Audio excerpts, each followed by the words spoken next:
All right, let's talk about something we've all seen. You're scrolling online, you see these homes that look absolutely perfect.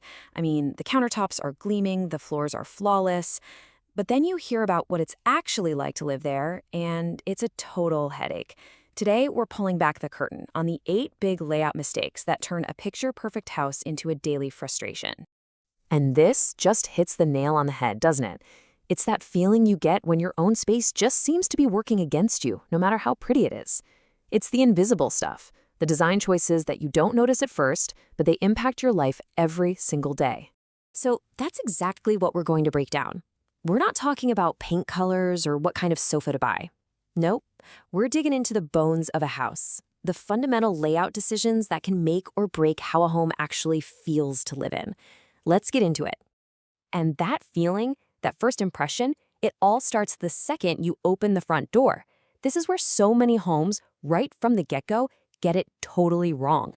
Okay, mistake number one, the surprise, you're in my living room entrance. You know the one where the front door just dumps you and your guests directly into the main living space. It's jarring. There's no transition. Your brain needs a little buffer zone, a moment to decompress from the outside world. And the solution doesn't have to be some grand foyer. Like you see here, even just a simple partition or a well-placed bookshelf can create that mental pause, that shift from public space to private home. Now, let's say you do have an entry space. Well, there's another really common trap, and the secret to avoiding it, it all comes down to this number, 5 feet. Which leads us right to mistake number two, the cramped entry. I mean, if your guests have to play a game of Twister just to get their coats off and walk inside, you've already created a really negative, uncomfortable first impression. You need at least 5 feet of clear walking space. Think of it as a decompression chamber. It gives people room to breathe, to get situated, without feeling trapped before they've even said hello. Okay, so we're in the door. Now let's talk about how we actually move through the house, because the pathways we walk, our traffic patterns, are absolutely critical. And this brings us to a huge one, mistake number 3, the centered door. Just look at the problem here. When you slap a door right in the middle of a wall, you've basically turned your living room into a highway. It becomes a traffic intersection. Now look at the solution. By shifting those doors to the corners, you suddenly get these beautiful, long, uninterrupted walls for furniture, and the natural pathway goes around your living space, not right through the middle of it. Oh, man. This quote just says it all, doesn't it? It perfectly sets up our next layout disaster. Because too often, staircases do the exact opposite of what they're supposed to. And here it is, mistake number 4, the walled-in dungeon staircase. You know, when you box in the stairs with solid walls, they just become this dark black hole that completely disconnects the floors. It makes the whole house feel chopped up and smaller. But the fix is so transformational. Open them up. Swap a wall for a railing, maybe add a window for some natural light, and I'm telling you, it's amazing how it connects the two levels and makes the entire home feel brighter and twice as big. Okay, next up, let's talk about some of the more subtle things, the things that really create a home's atmosphere.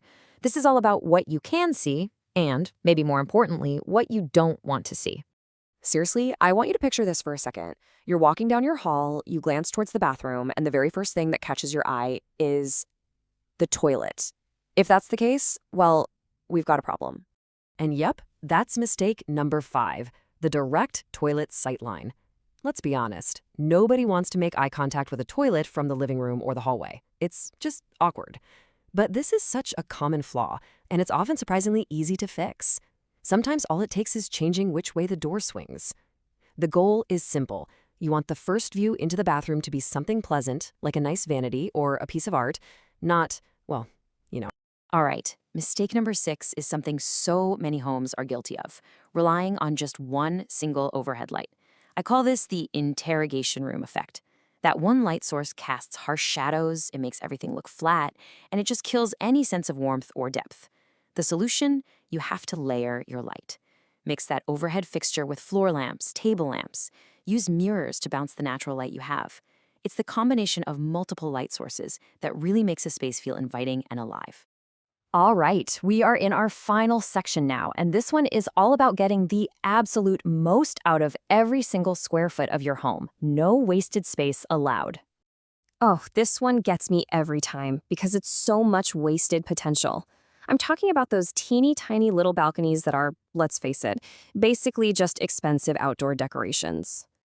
So what's the magic number that turns that decoration into a real destination? It's this, 6 feet. That's pretty much the minimum depth you need for a balcony to actually be functional. I mean, think about it. A 4-foot balcony is really just a ledge you can stand on awkwardly. But a 6-foot deep balcony? Now we're talking. Now you can fit a couple of chairs, a small table, and actually move around. It becomes a real outdoor room.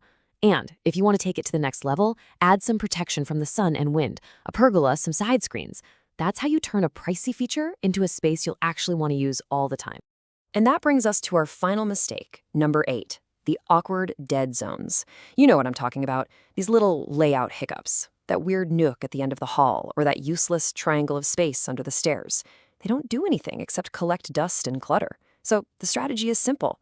Give that space a job. Turn that nook into a linen closet. Make that understairs space into clever storage.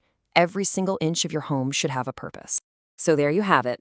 8 layout mistakes that are so easy to overlook when you're wowed by a pretty kitchen, but they'll drive you nuts in the long run. Let's do a quick run-through of our final checklist. So we've got the missing entry space, those cramped entryways, doors stuck in the center of walls, and of course, the dungeon staircases. Then there's the direct sightline to the toilet, relying on just one light source, having a uselessly narrow balcony, and finally, those awkward dead zones that don't do anything.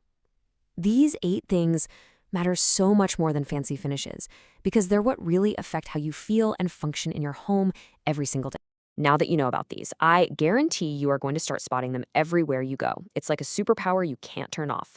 So what's the one layout flaw that you know you'll never be able to unsee again? Thanks for watching.